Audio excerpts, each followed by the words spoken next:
वतन वालों, वतन न बेच देना, ये धरती ये गगन न बेच देना। शहीदों ने जान दी है वतन के वास्ते, शहीदों के कफन न बेच देना।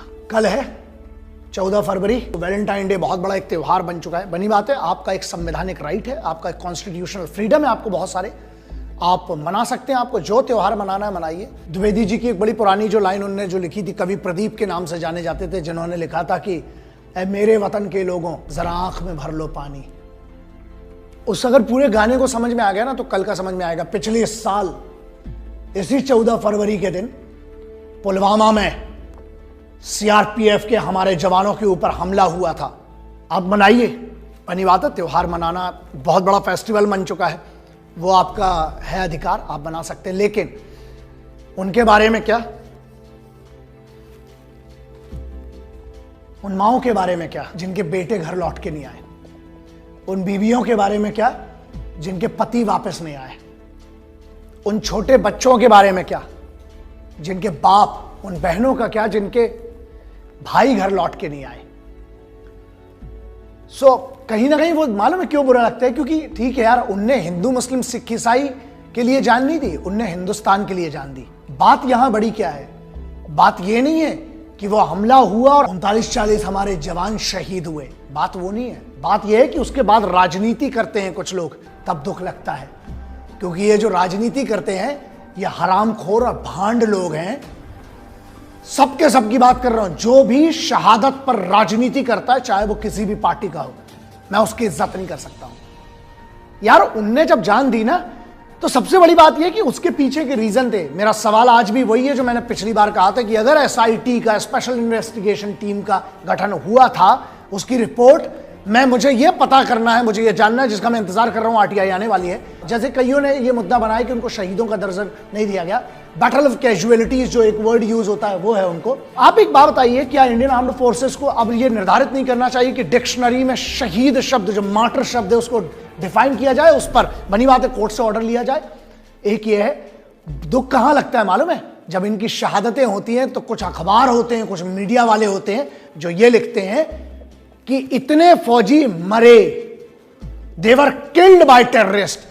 अबे हरामखोरों, उनको इतना तो सम्मान दो, ये लिखो कि उनने अपनी इस वतन के लिए जान दी, वो शहीद हुए। शर्म नहीं आती आपको? जो ये मीडिया वाले ऐसा बैठकर लिखते हैं, आपके हाथ नहीं कांपते यार? दूसरा सवाल ये है कि क्यों ऐसे लोगों पर एक्शन नहीं लिया जाता है जो इनकी शहादतों पर मरने के बाद उन शहीदों का अपमान करते हैं।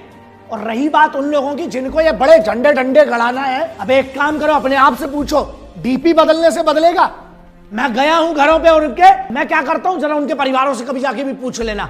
बात यह है, तुमने एक इंडिविजुअल के तौर पर जिसके लिए उनने जान दी है, उस पुलवामा जैसे हमले पर क्या होता है, एक बड़ा हमला होता है तो हम भूल जाते हैं। जब उरी हुआ तो नगरोटा पठानकोट भूल गए, फिर जब उसके बाद पुलवामा हुआ तो हम उरी भूल गए। नहीं यार, ये भूलने की चीज है।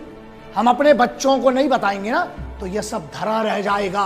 ये आजादी मिल चुकी है, बरकरार रखने के लिए वहां खून लगता है। वो तिरंगा फहरता है ना, तो उस तिरंगे के लिए लहू लगता है। वो झंडा जो है वो पूरा खून से सचा हुआ है। तिरंगे का एक रंग है जो दिखता नहीं है, मालूम है कौन सा है? वो रंग है लाल। जरा उसके बारे में भी सोचना। अगर आपको श्रद्धांजलि देना है तो फेसबुक, इंस्टाग्राम, ट्विटर पे मत दीजिए दोस्त, या आप सोशल मीडिया पे। मेरी मजबूरी है कि मैं हर घर पे नहीं जा सकता था, अपना मैसेज पहुंचाना चाहता हूं, इसलिए आपसे कह रहा हूं कि दोस्त, अगर आपको उन शहीदों की, जितने भी शहीद हुए हिंदुस्तान में, इंडियन आर्म्ड फोर्सेस के, पैरामिलिट्री फोर्सेस के, पुलिस के जो जवान शहीद हुए, अगर उन्हें शहादत, हमें उनका सम्मान करना है, हमें उनके घर जाना चाहिए, उनके माता पिताजी से। आप गुलाब, बनी बात है, आप अपनी महबूब को गुलाल दे रहे हैं। अबे तुमसे बड़े आशिक वो थे बे कि इस भारत वतन के लिए, इस भारत माता के लिए गुलाब की छोड़ो, उन्हें अपना लहू दे के गए हैं। अगर कुछ करना है उन शहीदों के लिए तो जाना, उनके परिवारों में, आपके भी राज्य में, आपके भी जिले में, उनके माँ बाप को जरा पूछ के आइए कि हमसे कुछ हो सकता है तो करें, और हम कुछ नहीं देख सकते। हमारी औकात क्या है? जिस माँ ने अपना बेटा दिया, जिस बीबी ने अपना पति दिया, जिस बच्चे ने अपना बाप दिया, जिस बहन ने अपनी राखी वाली कलाई दे दी, उसका क्या? और एक सवाल जो मैंने उस समय उठाया था कि जब फौज में भर्ती करते हैं साहब आप, तो सरकार के नियम है कि 1 इंच छोटा भी मेरा बेटा नहीं लेते हैं आप। और जब आपने लाश दी तो उसके तो टुकड़े में कितने इंच छोटी लाश दी, लाश तो पूरी देते साहब। इस सवाल पे गौर करिएगा। जय हिंद।